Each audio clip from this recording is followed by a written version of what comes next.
Olá, senhoras e senhores, babalorixás e alorixás. Está começando agora mais um programa África dos Orixás. E hoje eu tenho o prazer de receber na sala de entrevistas comigo babalorixá Luciano de Oyá. Olá, pai. Olá. E babalorixá Teca de Oxum. Olá, pai. Tudo bem? Tudo bem. O tema do programa de hoje é energias negativas que abatem o ser humano. Vamos bater um papo bem legal, descontraído e também esclarecendo algumas dúvidas para o pessoal. Bom, pais, como eu falei, né, o tema de hoje é energias negativas que abatem o ser humano. Então, eu gostaria assim, de uma explicação geral para começo, né, para que a população possa entender o que quer dizer as energias negativas. Bom, eu acho que na verdade, quando se fala em energia negativa, isso vai muito do que tu procura para ti, né? Eu acho que quando tu começa a somatizar que nada vai dar certo, que as coisas não estão certo, isso já começa a envolver de uma questão geral, É né? a lei da ação e reação, podemos entender. Exatamente. Eu acho que sim. Brigas, discussões, disputa de bens, todas essas questões acabam atraindo energias negativas? Geralmente sim, Giovanni, porque na verdade quando acontece esse tipo de situações que envolvem às vezes uma sociedade ou questões de amizade, relacionamentos, geralmente tu emana uma energia, tu acaba sobrecarregando uma energia muito violenta e muito forte, tá? Porque na verdade a energia negativa ela se faz exatamente por essa situação, né? Inveja daquilo que tu não tem ou inveja daquilo que tu gostaria de ter, né?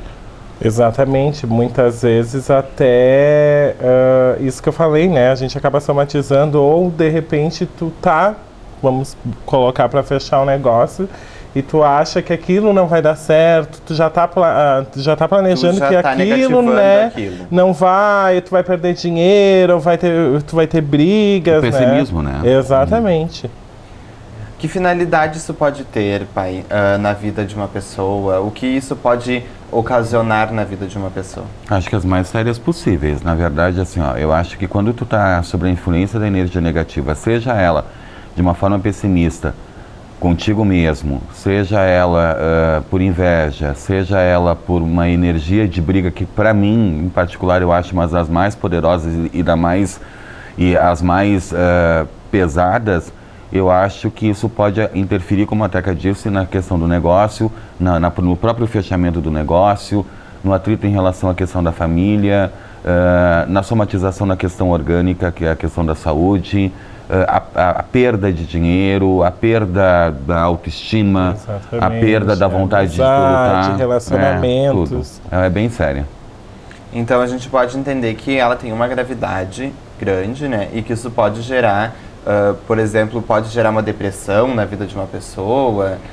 Claro, existe casos que são clínicos, a gente não pode esquecer, né, Teca, disso. Mas, assim, ó, na verdade, sim. Geralmente, a depressão, ela é ocasionada, desculpe, senhoras e senhores, ela acaba tendo o desenrolar baseado sobre uma energia negativa, sim. De doenças que são relacionadas à questão emocional, sim. Isso, doenças graves, inclusive. Então pode levar, no caso, uma pessoa a fazer algum ato insano, avançar em alguém, enfim, ficar descontrolada. Um ato violento? Exatamente. Sim, né, Teca? Porque, na verdade, quando o emocional está abalado, Giovanni, o teu eixo está totalmente abalado. E isso pode gerar atos de violência, atos insanos, atos de violência contra si mesmo, atos de violência contra o próximo. Né? E isso é bem corriqueiro, por incrível que pareça a gente falando. Exatamente. É bem comum que isso aconteça e as pessoas estão muito à mercê dessa situação, principalmente nos dias de hoje, que acaba tendo também uma certa dificuldade de ordem financeira, há muitas separações, né? Filhos adolescentes, essas energias acabam meio que se alimentando das dificuldades do dia a dia e consumindo mais ainda a relação ou mais ainda a questão financeira. Como a gente pode combater isso, pai? Existe alguma forma que isole isso totalmente na vida da gente? Na verdade, existe dentro do contexto religioso, não só da nossa religião, mas de várias outras religiões, que todas, na verdade, têm quase que a mesma receita, é o que? São as limpezas. Isso independe só da questão afro-brasileira, mas enfim, a católica, o evangélico, todos têm a mesma concepção, a mesma tática. É a limpeza do indivíduo e automaticamente fazer com que o indivíduo tente se manter cada vez mais alto astral, vamos colocar dessa forma. Quanto mais tu tiver noção que aquilo vai te atingir e que tu não pode ficar em depressão, que tu não pode deixar a peteca cair, vamos colocar, isso de uma certa forma acaba se tornando um escudo. Dentro da nossa religião existem alguns trabalhos que a gente acaba brindando, que serve como brindagem, que tem um período, obviamente, a gente sabe que tem um período de validade, até porque o ser humano, né, tem vários segmentos no decorrer da vida e tal. Mas a grande maioria das religiões e das pessoas tem essa concepção. A questão emocional, ela tem que estar elevada. Claro, nós sabemos, né, Teca, que não é uma coisa fácil se manter emocionalmente sempre positivo. Humanamente é errado, humanamente impossível. Mas o tentar se manter positivo, isso faz com que as coisas aconteçam e isso acaba te protegendo, meio que criando uma redoma em relação a isso. No caso, o emocional da pessoa estando muito abalado, ela acaba atraindo cada vez mais. Ela se torna um grande imã. Na verdade... praticamente a chave para isso, né? Para que as coisas comecem a acontecer. Eu acho que, como o pai Luciano falou, a autoestima, o que as religiões praticamente trabalham em cima, né? são praticamente isso. Quando a autoestima da pessoa acaba caindo... A autoconfiança, né?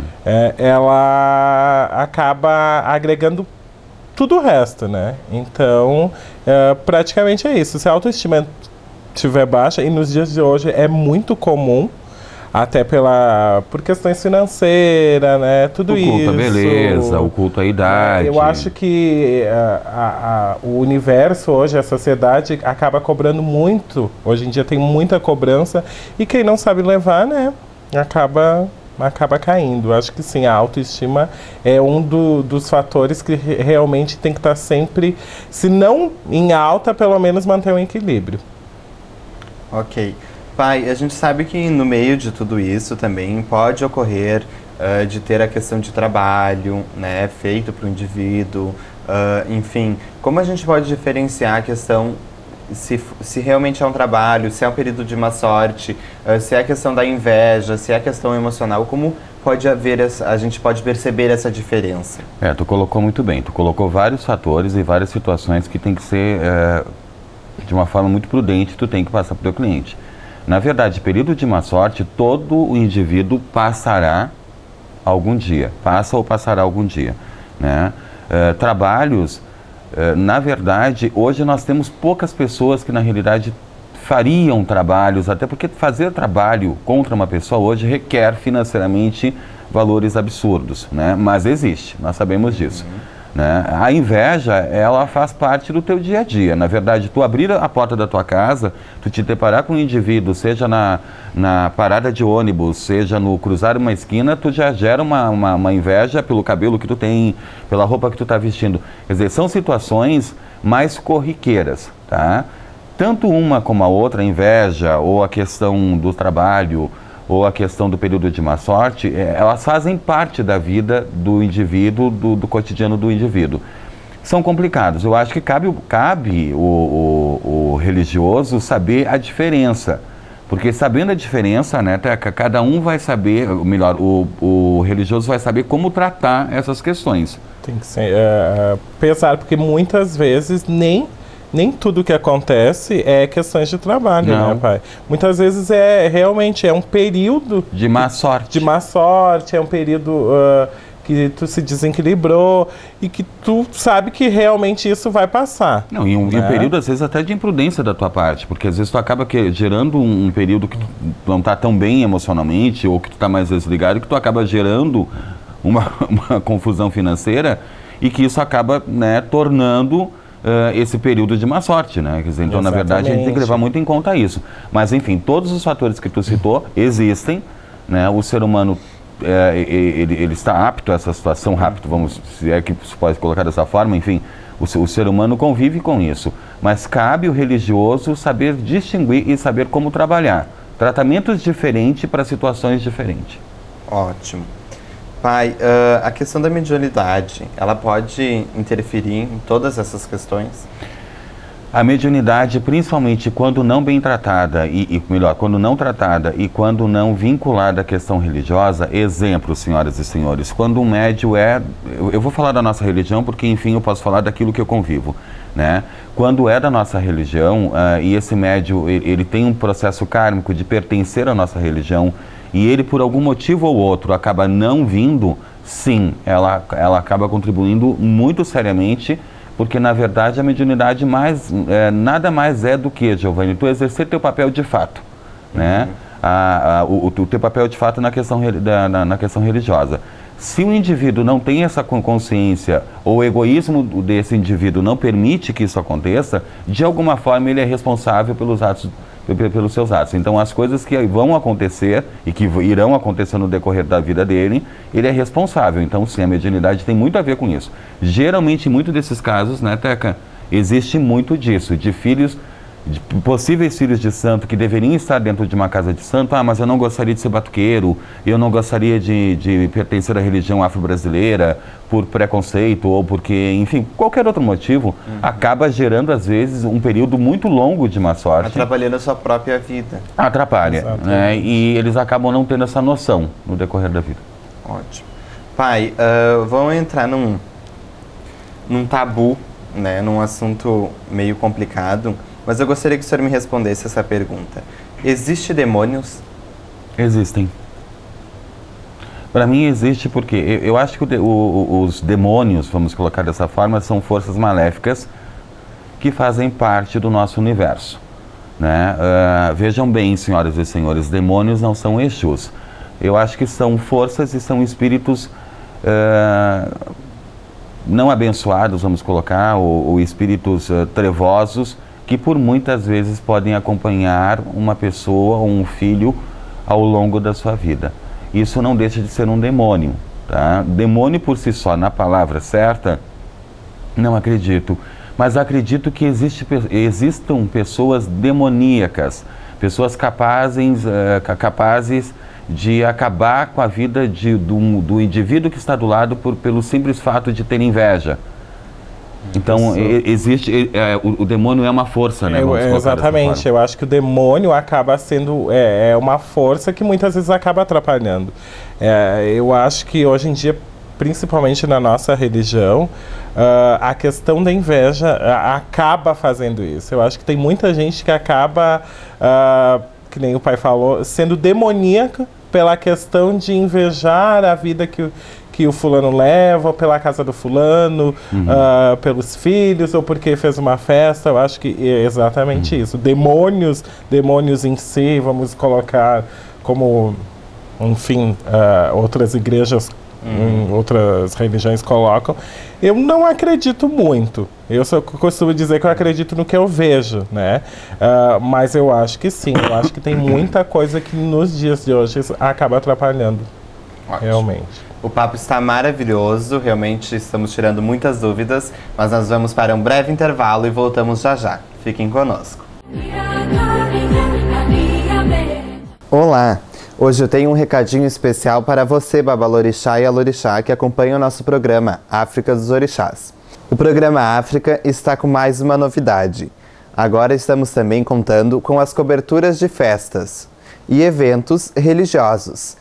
Você que vai tocar um batuque, que vai fazer uma homenagem ao seu orixá ou ao seu Exu, nós faremos a cobertura da sua festa e você estará aqui conosco no programa África dos Orixás. Então, entre em contato conosco já já, pelo nosso telefone, é o 96770723, ou entre em contato pelo nosso site, www.programaafricadosorixás.com.br.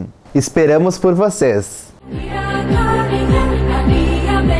Estamos de volta com o programa África dos Orixás. Hoje tenho aqui comigo Babalorixá Luciano de Oiá e Babalorixá Teca de Oxum. E estamos falando um pouquinho de alguns tabus e também dos períodos de má sorte que cada um de nós passamos em nossas vidas, né? Pai, falando um pouquinho mais dos tabus, existem espíritos que trabalham somente para maldade? Sim, eu acho que sim. Na verdade, são esses espíritos que a gente estava acabando de falar. Eu acho que são espíritos que não têm uma noção real, né, da partida, do desencarne, e que acabam transitando no nosso mundo astral e trabalhando contra a felicidade do próximo. E algumas pessoas demoníacas, vamos colocar dessa forma, fazem partido desses espíritos contra seus inimigos. Acabam usando. Que deixa ainda mais demoníacos esses espíritos. Exatamente. Pela questão de não ter aceitado talvez a morte ou não ter evoluído ou partido para outro lugar, eu acredito que tem pessoas... Acredito não, é exatamente isso, né? Tem pessoas que acabam usando disso e que realmente o espírito dessa pessoa não vai acabar... Vai acabar aceitando tudo isso. Exatamente, acha que aquilo está favorecendo e realmente acaba sendo demoníaco. Mas nós podemos deixar bem claro, né, pai? Temos que deixar bem claro, desculpa, como o senhor falou antes, que não tem nada a ver com as questões dos Exus, né? Uma coisa são os espíritos maus, os demônios, e outra coisa são os Exus, né? Pai, me diz uma coisa. Pode a maldade, o mal, enfim, o fazer o mal, o ocasionar o mal, pode vir a matar alguém, a ocasionar a morte? Eu já me perguntei muito a respeito disso, Giovanni. Há muito tempo atrás eu perguntei se realmente um trabalho feito poderia matar alguém. Por muitas vezes, até que sabe disso, por muitas vezes eu relevei e meio que até desacreditei. Hoje, com a experiência que eu tenho, eu te diria que sim. Não naturalmente, né, Teca, a pessoa morrer pelo trabalho, mas aquilo, pela forma da questão emocional, de se debilitar emocionalmente, de entrar numa forte depressão, de ter um atrito familiar, isso pode ocasionar, sim, uma morte. Trabalho feito para ir para maldade, de maldade para alguém, pode levar uma pessoa da riqueza para a pobreza, por exemplo? Sim, é aquilo que a gente estava falando. A questão do trabalho feito. Quando um trabalho é feito, na realidade ele vai captar toda a energia e o ódio da pessoa que está mandando fazer, né? Consecutivamente, em relação a essa questão do ódio, ele vai se alimentar dessa inveja. E essa inveja, ela tem a sua vez de fazer com que isso seja retirado do enfeitiçado. Do dinheiro, as posses, a beleza, enfim, sim, pode levar à pobreza. A questão de relacionamento também. Sim, pode. Claro, obviamente sempre acaba atrapalhando, né, no cotidiano. Muito. Isso é uma coisa que não é fato. Isso acaba atrapalhando de uma forma. De repente tu está super bem, que quando tu vê a pessoa, muitas vezes acontece na nossa religião, né? A gente se pergunta, nossa, mas fulano estava bem, de repente isso acaba sendo ocasionado muitas vezes pelo trabalho. É como o pai falou, o trabalho não vai te matar. Fisicamente, né? Não é que o trabalho, o fulano fez o trabalho pro ciclano e caiu a casa, ou foi atropelado. Não. Mas pode gerar uma depressão muito grande. Acaba ajudando, se já não está bem, né? Se já tem uma predisposição à depressão, então é um prato cheio. Exatamente. Eu acho que tudo isso acaba interligando uma coisa à outra. Acaba somatizando. Exato. Pai, a tese em que as pessoas comentam que todo batuqueiro trabalha com maldade, que todo batuqueiro que trabalha com maldade acaba morrendo, sofrendo, é verdade? É entre aspas, é uma meia verdade nessa situação. Na verdade, o batuqueiro acaba sofrendo e acaba morrendo só, porque a vida do batuqueiro, por muitas vezes, ela acaba sendo só. Eu acho que um batuqueiro para trabalhar, um pai de santo para trabalhar uma vida toda aqui, a gente sabe que não é fácil, ele acaba meio que exonerando e se fechando em oportunidades, talvez que no decorrer da vida ele poderia ter tido. Geralmente é ocasionado pela solidão o final de um batuqueiro. Por quê? Porque foi opção. Ele teve uma casa, manteve filhos, esses filhos vão ter casas, né?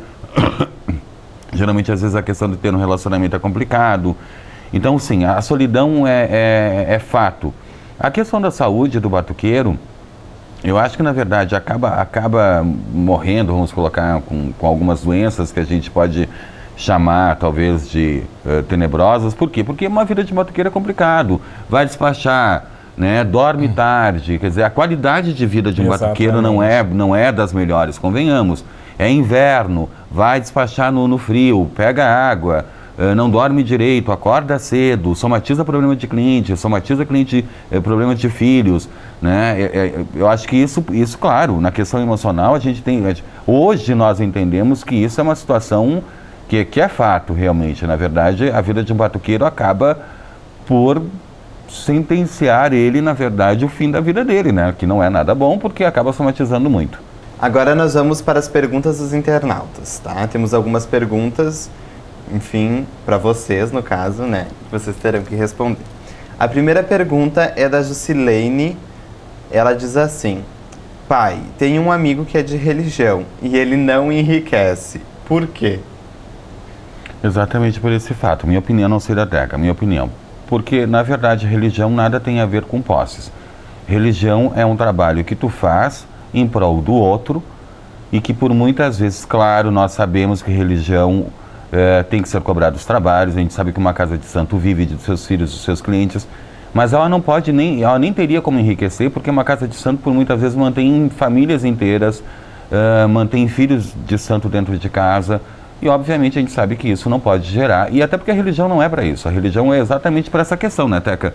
Para dar uma indicativa evolutiva da vida espiritual do indivíduo, que é o filho, e não para enriquecer a si mesmo. E que muitas pessoas não sabem, na verdade, muitas vezes a casa acaba sendo uma casa de caridade, né? É uma casa de caridade. Porque, na verdade, muitas vezes é que nem nós estamos conversando sobre o final de um pai de santo, né? Muitas vezes tu acaba deixando coisas de lado porque tu tem que acabar ajudando.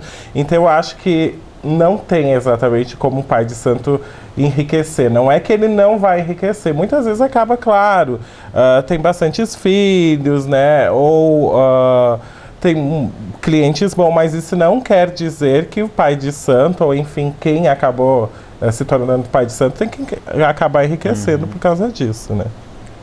Claro. Temos uma pergunta do Pedro. Ele diz assim: quanto tempo a energia negativa pode durar na vida de uma pessoa? Ao longo de uma vida toda, se não for trabalhada e não for destruída essa energia, pode durar uma vida toda. A energia pode permanecer. Eu conheço casos de pessoas que chegaram já a óbito, né, e foi em função da questão de energia negativa. E que sofreram anos em função dessa questão, e até porque eram céticos demais ou não acreditavam em nenhuma religião. Porque quando a gente fala em acreditar em religião, não precisa ser necessariamente só a nossa, né? Tem outras religiões que também dão esse suporte emocional e espiritual de ajudar, vícios evangélicos, os católicos, todas têm a mesma finalidade, né? Mas assim, por muitas vezes, realmente, algumas pessoas que são extremamente céticas morrem, né? E passam uma vida toda sofrendo, né? Por não acreditar, por não buscar. Temos a Carolina. A Carolina diz assim: pai, se for feito um trabalho para uma pessoa que tem 3 filhos, este trabalho pode pegar nos filhos ao invés da pessoa? Se a pessoa tiver um espírito mais forte, mais bravo, mais relutante em relação à questão de energia negativa, porque existe pessoas que têm naturalmente um espírito mais forte que vai repelir essa energia negativa, geralmente o trabalho vai pegar nos mais fracos, que são os filhos. Exatamente. Sim. A Camila diz o seguinte: os trabalhos podem levar uma pessoa às drogas? Bem comum. É muito comum. Sim. Nos dias de hoje, como as drogas estão muito abertas, as drogas, o alcoolismo, a saída dos filhos mais cedo, o processo de adolescência que é complicado, isso é muito comum. Tá? Na verdade, um trabalho bem feito pode levar, sim, às drogas, não só adolescente, um adulto também, como também tem um antídoto, né? Que pode tirar das drogas.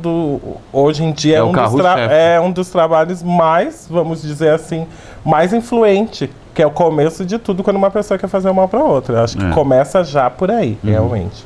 Pela questão das drogas e da saúde. Porque todo mundo sabe que, né, quando entrou nesse mundo de drogas, enfim, é a porta de entrada para derradeira. E até para obsessores, porque na verdade a pessoa que que tá na drogadição, geralmente a drogadição tem a ver com obsessores, né? Ou seja, todo drogado tem obsessores ao redor, todo drogado tem uma energia negativa, né, Teca? E isso acaba sobrecarregando e potencializando um trabalho.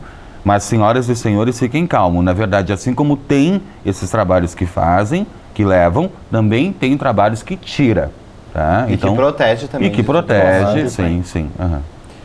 A Rúbia diz o seguinte, essa específica para o senhor. Pai Luciano, saí de uma casa de religião e gostaria de saber se o meu pai de santo pode fazer algum mal para mim.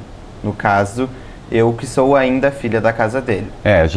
A pergunta é muito clássica e a resposta vai ser mais clássica ainda. Sim, se tu ainda permanece dentro do axé, o pai de santo tem a capacidade, alguns pais de santo têm essa filosofia de atingir os filhos que estão afastados da casa. Se eu acho certo ou não acho certo, não cabe a minha opinião agora. Mas sim, tem pais de santo que fazem e sim, viu?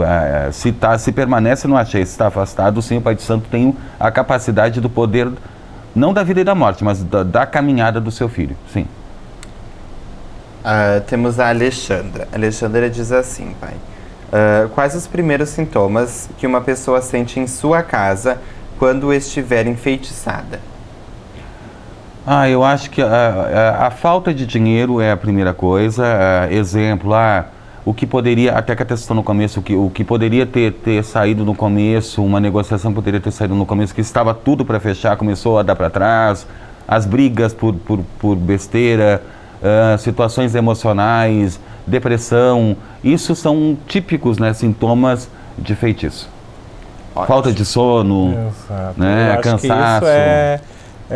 Enfim, né, as brigas já quando tu começa a perceber, muitas pessoas não percebem, né, mas quando tu começa a ter brigas por nada, que tu tem uma vida, vamos colocar, em paz, e tu começa a ter brigas, eu acho que ali já é uma porta onde alguma coisa está... Na verdade, assim, senhoras e senhores, se a felicidade não existe ou não está mais, não pertence mais ao lar de vocês, não prevalece mais no lar de vocês, e a conversação e a comunicação não permanece mais no lar de vocês, alguma coisa errada tem. Então, assim, vocês devem se dirigir ou a nós, ou a uma igreja, enfim, alguma coisa que possa, de alguma forma, né, Teca, tentar alterar isso.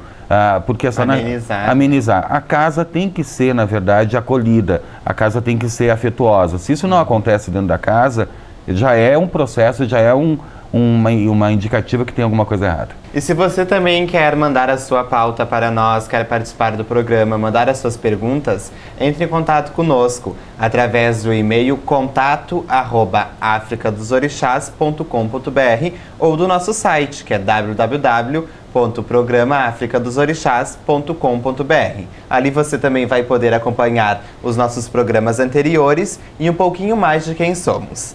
O nosso telefone para contato é 9677-0723 e nós estamos na rua José Balfe, número 610, no bairro de Galópolis.